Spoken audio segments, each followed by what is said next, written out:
conseil constitutionnel nag ànd na ak ministre de l'intérieur Antoine Félix Diome ci ni Ousmane Sonko élection législative yi du ci bokk nee nañ yoo liste suppléant bu Yewwi moom mooy dem ci élection yi loolu nag di waxi caaxaan ndaxte élection yoo xam ne danaan toute leer duñ dem waaye suppléant yi ñooy dem booy dàqal liste bi yëpp rek wala nga bàyyi liste bi yëpp jàll waaye liste bi bu doon ni ab jëmm ñu ne benn tànk rek lay doxee te Ousmane Sonko tànk yooyu moom du ci bokk loolu nag di dogalu conseil constitutionnel doon lu yéeme ñoo xam ne bis bu ko waa Yewwi Askan Wi ak gars yi ànd ak Ousmane Sonko nangoo mooy nangu nañu seenu musiba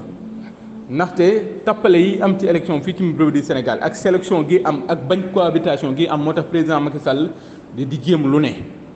ci atum 2019 la ko njëkk woon ak parrainage Khalifa Sall Karim Wade ñoom ñëpp mu rocc leen tànn ay mbër bëri ak ñoom ci élection locale yu ñu weesu mu ànd ak ay préfet ak yoon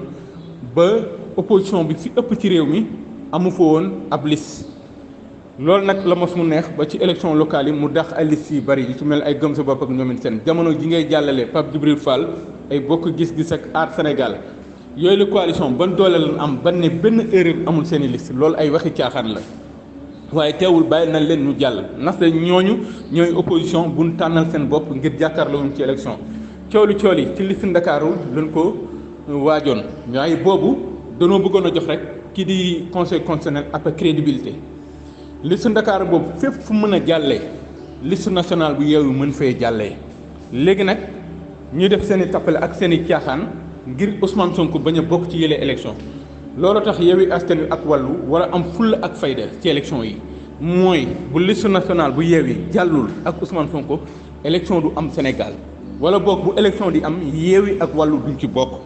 ndaxte lii nag buñ ko bàyyee mu jàll ma xam ne opposition bi ñoom ñëpp ay yambar fanaanoo lal jéem nañ lu ne ci Ousmane Sonko jiñ nañ ko rebelle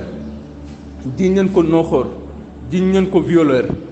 jiñ nañ ko sàcc ci 94 milliards boobu ak tey jii mënuñu fexe ba yey askan wi ndaxte élection locale yi ñu weesu mooy wane ni askan wi ba tey jii ñi ngi safoo Ousmane Sonko ak coalition Yewwi Askan Wi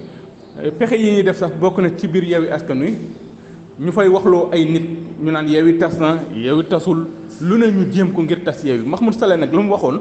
lii da koy dëggal mooy danoo war a massacrer opposition bi di Yewwi Askan Wi tànn seen opposition bopp du ñàkk ci la ay aar Sénégal bokk ak ay bokk gis-gis ak ñoom it seen mooy opposition bu nooy bi tey tëmbal glace saa su ne Yewwi Askan Wi nag